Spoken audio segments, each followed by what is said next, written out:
बोलिए सतगुरु माता सुदीक्षा सविंदर हरदेव जी महाराज की जय। गुरु प्यारे साध संगत जी, प्यार से कहना जी धन निरंकार जी। साध संगत जी, खुशी तो तब मिलती है जब हृदय से इस परम पिता परमात्मा को हम याद करते हैं। जब सत्संग जिस निर्गुण निरंकार दातार से हमारी यारी लग जाती है, खुशी तब होती है। आत्मविश्वास की जागृति, इस परम पिता परमात्मा से प्यार, इस निर्गुण निरंकार दातार से प्रेम वाकई में सत्संग जी हमें असल खुशी देती है, वो असली आनंद देता है। लेकिन अफसोस की बात है सत्संग, आज अगर संसारिक तौर पर देखा जाए, संसार की तरफ देखा जाए, तो इस भीड़ भाड़ में बहुत सारे ऐसे इंसान हैं जो इन खुशी से वंचित रह जाते हैं, इनसे दूर रह जाते हैं सत्संग जी। उसे अंतरात्मिक वो ज्ञान की जागृति नहीं हो पाती, वो आत्मविश्वास की जागृति नहीं हो पाती, और वो इस आनंद से, सुकून से, चैन से वंचित रह जाते हैं सत्संग जी।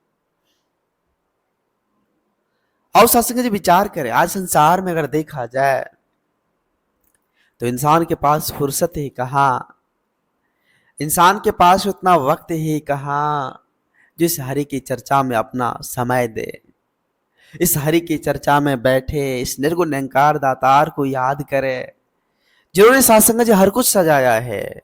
एक पत्ता भी हिल रहा है तो उन्हीं की कृपा से हिल रहा है। ये पूरा संसार जो कुछ भी हो रहा है, जो कुछ भी हो रहा है, सब परमात्मा की कृपा से हो रहा है। सब कुछ तय है सत्संग जी, हर कुछ तय है इस संसार में, कब क्या, कहां, कैसे, क्या होनी है, सब कुछ तय है। फिर भी हम अपने बल, बुद्धि, विवेक, चतुराई को आगे ले जा रहे हैं। कहीं काम नहीं देगा सत्संग जी, कहीं काम नहीं देगा। ये बुद्धि, विवेक, चतुराई हम जो कर रहे हैं, ये काम देने वाला नहीं है। इसकी मर्जी के बिना एक पत्ता नहीं हिलता।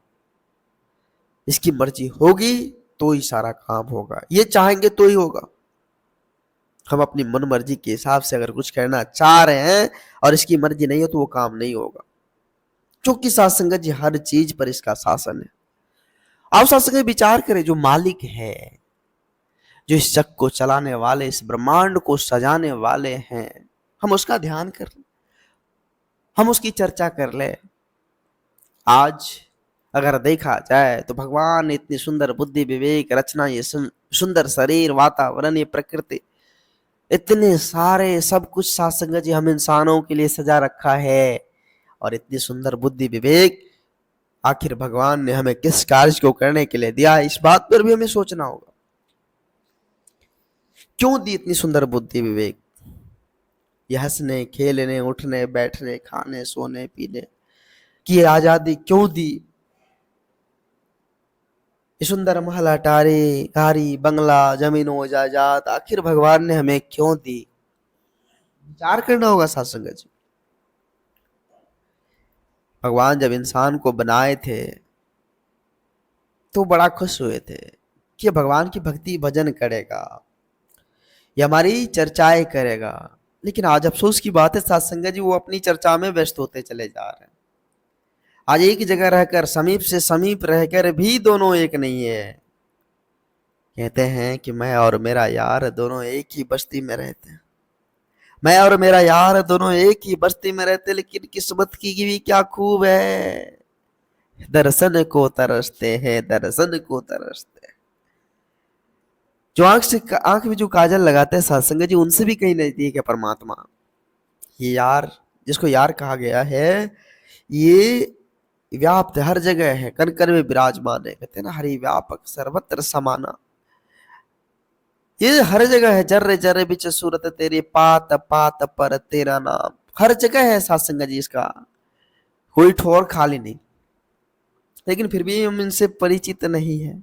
हमारी ये सत्संग जी हमारी अफसोस की बात है ना, हमारे लिए बहुत दुखद बात है कि जो आंख की काजल से भी नजदीक है और उनसे हम परिचित नहीं है।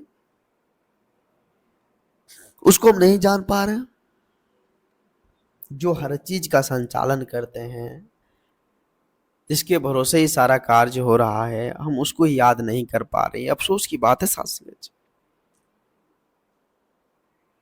तो इस पर संत महापुरुष कहते हैं कि भाई, ये आंख से के काजल से भी जो नजदीक है, इनको जानोगे तब जाकर सारा खेल होगा। अब इसको जानेंगे कैसे? इसको जानने के लिए तो साथ संगत जी सबसे पहले हमें समर्पित होना होगा पूर्ण विश्वास के साथ, जिसको आत्मसमर्पण कहते हैं। खुद को समर्पित कर देना किसके हैंड में? सच्चे सदगुरु के श्री चरणों में। जब हम सच्चे सदगुरु के श्री चरणों में खुद को समर्पित कर देते हैं तो बात बनती है। सच्चे सदगुरु हर एक को साथ संगत जी अपने गोद में बैठा लेते हैं, अपने हाथ से वो पकड़ लेते हैं, फिर उसको गिरने नहीं देते। जब सच्चे सदगुरु पर पूर्ण विश्वास हो तो हर स्थिति परिस्थिति टल जाती है साथ संगत जी। काम करने वाले तो सच्चे सदगुरु है, हर कार्य को संभालने वाले तो सच्चे सदगुरु है।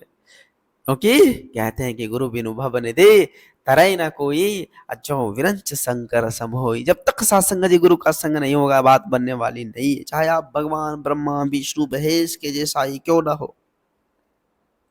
बात तभी बनेगी जब सच्चे सदगुरु का संग होगा, सच्चे सदगुरु का संग होगा। गुरु ही सत्संग जी हमें पार लगाएंगे, क्योंकि सच्चे सदगुरु साक्षात परमात्मा का साकार रूप है। सत्संग जी साकार रूप है। परमात्मा और सदगुरु में कोई भेद नहीं, कोई भेद नहीं साध संगत जी। सच्चे सदगुरु साध संगत जी परमात्मा के साक्षात रूप होते हैं। आओ साध संगत जी हम विचार करें, हम समझने की कोशिश करें कि आज समय के रहबर सदगुरु माता जी की असीम कृपा रहमत की बारिश चारों तरफ हो रही है। हर जगह हर गली मोहल्ले में सत्य के प्रचार को प्रसार को फैलाया जा रहा है। आज हम भी इस सत्य से रूबरू होकर अपने जीवन का हम कल्याण कर लें। हम भी इस परम पिता परमात्मा को जानकर पहचान कर इसकी भक्ति कर लें। वाकई में साथ संगत जी जीवन सफल हो जाएगा। ऐसे ही कुछ नहीं मिलता, कुछ पाने के लिए कुछ साथ संगत जी खोना पड़ता है। तो इसलिए हम इस संसारिक मोह माया को खोकर इस परम पिता परमात्मा का हो जाए, इस निर्गुण निरंकार दातार का हो जाए, और इसकी रजा में रहकर इसके वचन बोल, सच्चे सदगुरु के वचन बोल को आधार बनाकर हम जीते चले जाएं। फिर देखिए साथ संगत जी कितना सुकून आनंद होता, हर दुख तकलीफ परेशानी टल जाती है। कितनों बड़ा दुख आए वो साधारण निकल जाता है साथ संगत जी, जब पूर्ण विश्वास हो सच्चे सदगुरु। क्योंकि करण करावनहार ये है और इसकी रजा में ही रहकर हमें जीना है। तो दास अधिक शब्दों का सहारा भी नहीं लेगा, दास को माफी चाहेगा, दास को माफ करना, अपने श्री चरणों से जोड़ कर रखना। दास भूल चूक के लिए आप जी सभी संत महात्माओं के श्री चरणों में क्षमा चाहेगा। साथ संगत जी प्यार से कहना, जी धन निरंकार जी।